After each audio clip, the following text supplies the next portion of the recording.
Hello and welcome to another part of the Rags to Riches mini-series on the Assassin. This is part 2, and as usual in part 2 we explore the class using the set items of the class. For the Assassin that'll be Natalya's, so you can see Natalya's helmet here, Natalya's shadow, Natalya's mark, and also Natalya's soul. These items are relatively cheap to get. We on the run dropped two of them, being Natalya's soul and Natalya's totem. So they're fairly common to get pretty early on. They're fairly cheap as well. And this set is actually very compatible with a lot of builds for the assassin. So we wanted to test it over all the builds. The builds we're going to test on this video are going to be Fire Trapper, right? So in the Fire Trapper using Wake of Fire. After that, we test Cobra Assassin, so the skill that relies on poison damage. After that, we tried Kicksin, both physical Kicksin, which is Dragon Talon, and Fire Kicksin, which is Dragon Tail. After that, we tried Phoenix Strike. And the last build we tried was Spin to Win, Whirlwind on, using the Chaos Rune Word, which is this one. It uses an Ohm Rune. Normally, you either farm the Ohm Rune yourself when you're doing Arcane Sanctuary, or you just happen to get lucky and get it. But these are the 5 builds that we tested, and these are the 5 builds that we were kind of interested in. If you have other builds you want to suggest, you think that I should test more builds, other builds, more popular builds that I missed, feel free to drop them in the comments. With that said, let's pull the video and see how we did. So we start with the Fire Trapper, and as you can see, we put 20 points in Wake of Fire and the 2 synergies, Fire Blast and Wake of Inferno. We put the rest of the points into Weapon Block, some points into Burst of Speed. That was the general intention. We wanted Burst of Speed just to be able to move relatively fast, and just to be able to walk around. On our swap, we had the low resist wand we had from day 1, Natalya's set, and the second claw is a +3 to Wake of Fire claw. So not very fancy claw, you can definitely shop for much better. Mage Fist for +1 to skills, this dropped on the run. Ravenfrost for cannot be frozen. String of Ears, you also saw this probably drop on the run. I think I included it in day 1. A Nagel Ring we dropped. A Crafted Amulet. The life after each kill doesn't actually apply to traps, which is very sad. But we just crafted a Blood Amulet, and it rolled like really nicely. So 2 to assassin skills, 20 all res, an extra poison res. We don't really need all the res, we had way more than we needed, but it's what it is. And Natalya's soul had FBR slam, which is pretty nice, because it means your parry's a little bit better. And yeah, that's what we went with. We had some some trap skillers, as you can see, and some large arms with fire skill damage. That's just what we managed to get, so it is what it is. And let's see how we did with this build. So as you can see, we're laying down our traps, and you can basically just run after laying them down, which is pretty nice kind of benefit of trap gameplay, because you can pick up a lot more stuff. It felt like a lot more comfortable to pick up stuff, but you can see that we're running out of mana really fast, like just running around dropping traps. Also, like the merc we had, like the prayer merc, he gave us like some health regen, but it wasn't like that useful. We tried the versions with the Shadow Master and without the Shadow Master wasn't too helpful.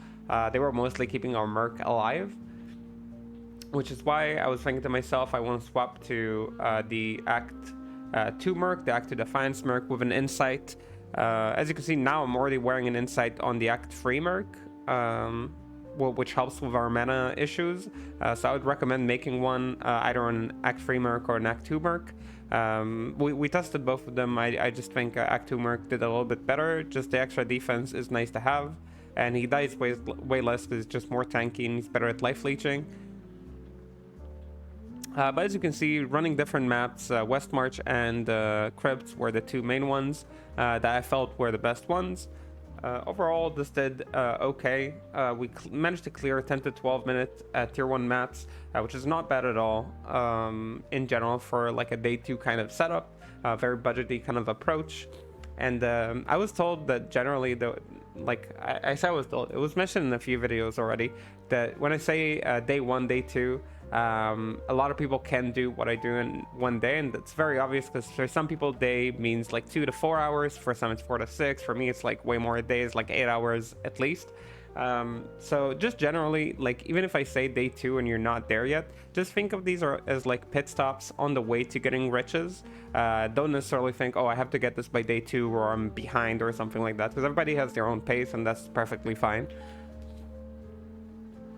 So yeah, we go ahead into the next build. The next build is the Cobra build, and you'll put 1 point into Tiger Strike because it's a pre-requirement for Cobra, Max Cobra, 1 point into Dragon Flight, which is the martial arts skill that lets you teleport to your enemies. I put 1 point into Blade Shield just for a little bit more life leech, maximum for Venom because it's a synergy and also a lot of your damage, maxed Weapon Claw and Weapon Block. The rest of the points went into Burst of Speed, which is the skill I was using. I don't really need Fade. Another benefit of using a full Natalya set is that you don't need Fade. You have a lot of resistances. It gives you extra PDR. So a really nice set overall. It gives you really a lot of benefits in my opinion. So we go ahead. We still have the Insight Merc. We shopped for +3 martial arts gloves with 20 IAS. We don't really need the IAS, but it did help. And we made the Venom rune ward. This one requires a Mal rune, a Tal, Dole, and a Mal. It's pretty cheap to make. You don't have to make it. You can use also a Bartux, which gives you 4 skills or up to 4 skills. You can use a Shopped Claw, just for like the extra damage. You can use a +3 to Bartux, +3 to Cobra Strike claw till you find like the one you need. But we made Venom in a +3 to Cobra Strike claw, which gives us 3 skill points and up to -30 poison resist. The poison resist is really nice. It's a really nice aggressive kind of early game item. Everything else stayed the same. We used the same gear for all the builds today. Pretty much the gloves are the only thing that we changed. The Mage Fist, martial arts, skillers, these are the ones I had, so it is what it is, and 1 large arm for poison. Make sure you reach the final IS breakpoint after applying Burst of Speed. And yeah, we had the Insight Merc on with Prayer. I was hoping that it would help me sustain myself a little bit. Yeah, as you can see, after applying all your buffs, you basically just jump in. The way the skill works is that if you proc, and by proc I mean use a finisher after the second charge, you life leech a lot, so that's kind of like your way that you're supposed to life leech. The problem is that if your claw has low damage, low physical damage, you're actually not going to leech that much, which was kind of a problem with the Venom rune ward. It doesn't have a lot of enhanced damage. It has like 40, I think, enhanced damage or something in that ballpark, which made it really difficult for us to get our life leech. We managed to drop an Orm rune. This will be the Orm rune that we will of course make our chaos with, which is pretty nice for testing Whirlwind Sin. I would have tested her anyway, but just like it's nice to self drop the Ohm, just to, you know, keep it fair and budgeted.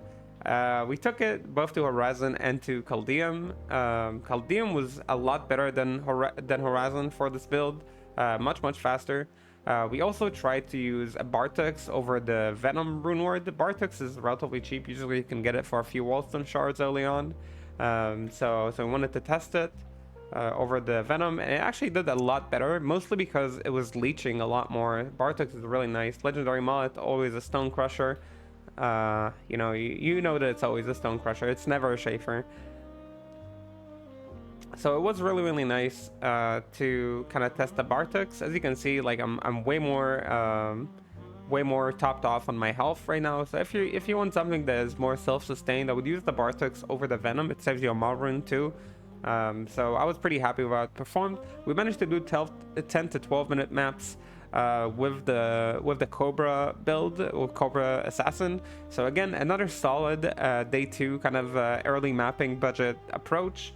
We already have 2, Wake of Fire and Cobra, and now we want to test Dragon Talon and Dragon Tail, the 2 Kicksins.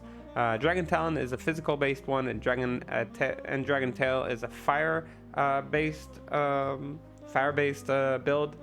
They both use kind of the same gear, but Dragon Tail converts all of your damage into fire. So whichever one you choose, upgrade the synergies and that, and the rest will go into burst of speed, claw and dagger mastery, and weapon block. I tried to put also like a Shadow Master, but she really wasn't helping me. And you can kind of see that this build doesn't do that much damage with the gear that we had on. If you do run this, by the way, you need to upgrade your boots. Something that I learned first time that I'm playing this build ever in my life. And that's the general thing with this build. Like you upgrade your boots so they do more damage, and you want flat damage to kick. We tried two weapons with this. There was one that is Bartux. It gives +4 to the skills, which is pretty nice.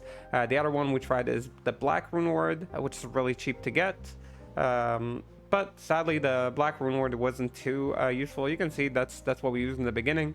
I think around here I swapped to using Bartux. And I'm in the map already 9 minutes. It's not the most terrible time, of course. 9 minutes to get to this part of the map is okay for a day 2 approach. It's a little bit on the slower side. It took us a total of 14 minutes to clear this map, which again is not terrible, but it's also not very fast compared to other builds we already tried. So generally speaking, I'd stay away from this build early on. Probably more of a luxury build to farm with. I was also told it's not the fastest mapper in the first place, so maybe that's just the pace that this build farms at. The benefits of this build is supposed to be that because of the high damage it can dish, it really works well in groups. So if you're more of a group mapper kind of guy, maybe this is the build for you, but otherwise not the best day 2 farming approach. So this was the fire, the fire based kick, the Dragon Tail version. We of course tried also Dragon Talon, the physical one. We ran it with the Bartux, we ran it with the Black Rune Ward. Bartux was again much better, so we went with that. And this build was again relatively miserable to farm with. We were going around. The leech on it is a bit rough. We used a lot of potions while running it. You see us here clearing crypts in 16 minutes, which again is like 4 minutes more than other builds we already tried that day. So overall, I was pretty unhappy with it, and while I am going to test it again on day 3 with a bit upgraded gear to see how much upgrading affects it, on the budget, I really don't recommend it. And now we move on to Phoenix. Phoenix is a super popular build, and this is the first time I'm playing it. You put 20 points in all the requirements, 1 point into the prerequisites. So that's already 82 points just for the main skill. You can see I only have 13 points left. You need 1 point in Dragonflight, so we go ahead and grab that. And you want to have burst of speed to make sure you're hitting your breakpoint. We put 1 shale in our weapon just to make sure we're getting that breakpoint. If you're using Natalya's, you already get 40 IAS from the claw, and you can get 20 IAS from your gloves. So that's like an easy way to be pretty close, and just like 1 more shale and you're good. And we had the rest of our points in Claw and Dagger Master and 1 point into Claw Block. Having a point in Blade Shield could be really nice on this build. So I would recommend, if you could afford Blade Shield points, that's really nice. If you can afford more Weapon Block, it's really nice. But overall, this is what I decided to go with. And the way you play this build is that you charge your Tiger Strike. So you want to have it... oh, sorry, I'm mixing up 2 things. You charge your Phoenix Strike, and generally you want to proc, and by proc again I mean use a finisher move. Chaos and Led reminding us to follow and subscribe to the channel, which is very nice of him. So you want to charge your Phoenix to 2 attacks, and then use your finisher move, which is Dragon Flight, in order to teleport to the next pack. It procs the lightnings. Lightnings are your main source of damage on this build. They do the most damage. Fire is also pretty nice for a single target early on, so if you're killing bosses you can proc the first one for fire. But this is generally how you kind of play the build. You like hop around, and you can really see this build is like we're only like a minute into the map and already like cleared like 3-4 times more than other builds have managed to do in the same time. So I was really happy with it. It also has solid life leech. We used Bartux as our other claw other than Natalya's. Bartux is a really nice claw early on. I really can't can't like recommend it enough for people to pick up. We also tested it in West March. It did amazing in West March as well. As you can see, we were clearing everything with super ease. And you really don't need to get too complicated with this build. You can keep it really simple, really budgety. And yeah, just generally, I was really enjoying this build. As somebody who didn't play Assassin forever, essentially, and never got her to even the point of playing any late game build. I was actually really enjoying the Phoenix Strike, and I'm pretty sure this is the build I'm kind of looking forward to the most. I don't know, it felt really fun, like choosing like which skill or which like charge you're proccing. I used an Act 2 Defiance Merc with an Insight, by the way. That was the build that I chose for a budgety approach. And he kept us safe, giving us that extra PDR, extra defense. This is a very, like, you want to be playing very aggressive with this build. You want to jump into big packs. So it's always nice to have like the extra defense with you. If you want the Act 3 Prayer Merc, it's also okay. I think it's not like it's not bad to have him. But the Act 2 was definitely my go-to. If you have a Pus Spitter, you can technically run the Act 1, but she dies so often that I really recommend against it. Over here, after testing a Phoenix Strike, and we tested it in Tier 1 and Tier 2 maps, it was successful. And both of them we managed to do sub 10 Tier 1 maps and a 12-minute Demon Road, which is a really good time. We went to finally make our Chaos Rune Word. Chaos is the rune word that enables Whirlwind for the Assassin. For people who didn't know, I never made this rune word in my life. First time I'm making it. We get a pretty good roll for the enhanced damage. The maximum damage for this is 295. I checked because just for people to know. So we actually got a pretty good roll, which I was pretty happy with. And it has chances to cast Orb, like Frozen Orb, Charge Bolts. So a ton of like things you're going to cast on the way. But on top of that, you also get extra skill, which is Whirlwind. That's really important. It's also indestructible, which is kind of cool. And the thing you want to do now is to put 1 point into Tiger Strike. We went with a poison approach. I was told there are 2 approaches to making this work, but we were heavily recommended to do a poison approach for the Whirlwind, and it was recommended by someone I really trust. So I was like, definitely, that's what we're going with. And you put 1 point into Tiger Strike, you'll put 20 points into Claw and Dagger Mastery, 20 points into Venom. You'll max your burst of speed as well, and you'll max Cobra Strike. Cobra Strike is a synergy to Venom, and you're gonna do a lot of poison damage with this, but you're still doing a lot of physical as well, so you're also leeching a lot. The point in Target Strike is mostly to, I kind of wanted to show the skill and what it does. So let's go back. So yeah, as you can see here, if you have charges on Tiger Strike, you get extra % damage and you get more melee splash radius, and that is the main reason why you want to keep it. So the way this build works is you'll pre-buff your charges, but you're not gonna use them. You're just gonna have your charge free kind of waiting there, just kind of, you know, being ready to deal damage for you. And the extra melee splash radius, so your spin is bigger effectively, and you're not using it every 300 seconds. You're just gonna pre-buff again. It's pretty cool. Honestly, it's a very nice smart way to use your charges. The Cobra points are literally just above Venom, and you put points into Weapon Block. You can put a point into Blade Shield for extra procs and for extra leech, which is very nice. That's what I chose to do. You can choose to have points in your Shadow Master. Shadow Master is already really buffed because you're running Shadow Discipline skillers for this build. I tried with and without Shadow Master. They ended up dying too much, so it felt like a waste of skill points. But it's really up to you guys what you think is good for you. If you like running Shadow Master, feel free to, I guess. Weapon Block is the last thing that you can dump points into. It's like a defensive mechanic for you, and it is really nice. Reminder that this build enjoys a lot of damage, so you can take points off of your vitality and put all of your points into dexterity and strength to be monkey mode for maximum damage. It is really fun. We tried both with vitality and without. It's relatively safe in tier 1, so if you're just farming tier 1s, I would actually go with that approach, like maximum damage. As you can see, we charge our Tiger Strike and we start spinning. And wow, this build is... Whew. Okay, so I don't normally say this. I don't normally say this, but for a day 2 kind of build, if you drop an Ohm Rune, this is really powerful. This is just like way more powerful than I think it should be. For the investment of an Ohm Rune, this was demolishing maps, and you can kind of see I'm just kind of spinning through everything, and we stopped around to pick up some items maybe, but it was killing stuff so fast I was actually picking up way less items than I normally do, which is like crazy. So yeah, you can see very safe build. As long as you have some PDR, you'll be fine. Grim Shield sadly rolls only 1 skill, so it goes back to the ground. But yeah, absolutely killing everything in its path.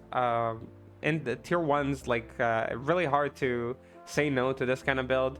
It literally does Whirlwind better than Barbarian early on and for cheaper. So yeah, I don't really know what to say. We wanted to craft some claws for day 3. So we stopped to do a little bit of crafting during the stream. And generally, when you're crafting for a Whirlwind Assassin, because one claw is going to be the Chaos Claw, the second one can be an ethereal either Fascia, Warfist, or I think it was Hatchet Hands. The third one, don't catch me on that, but you want like the Warfist effectively. You can also use the Quab base. That's also okay. It's like the second best base. So these are the bases you want to craft. You want to craft them ethereal to save yourself the extra, you know, Violet Light Song. So you can pick up those on the way and sometimes craft a little bit.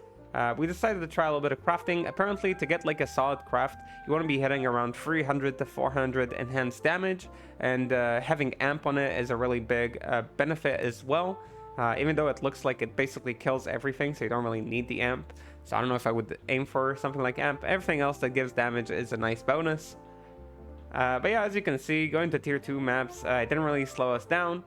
We took away all of our vitality to check like the monkey damage approach, and well, again, I'm not gonna say anything. It was pretty solid. It did not die, and it was doing really well. I was very happy with the results of this build. It was very nice.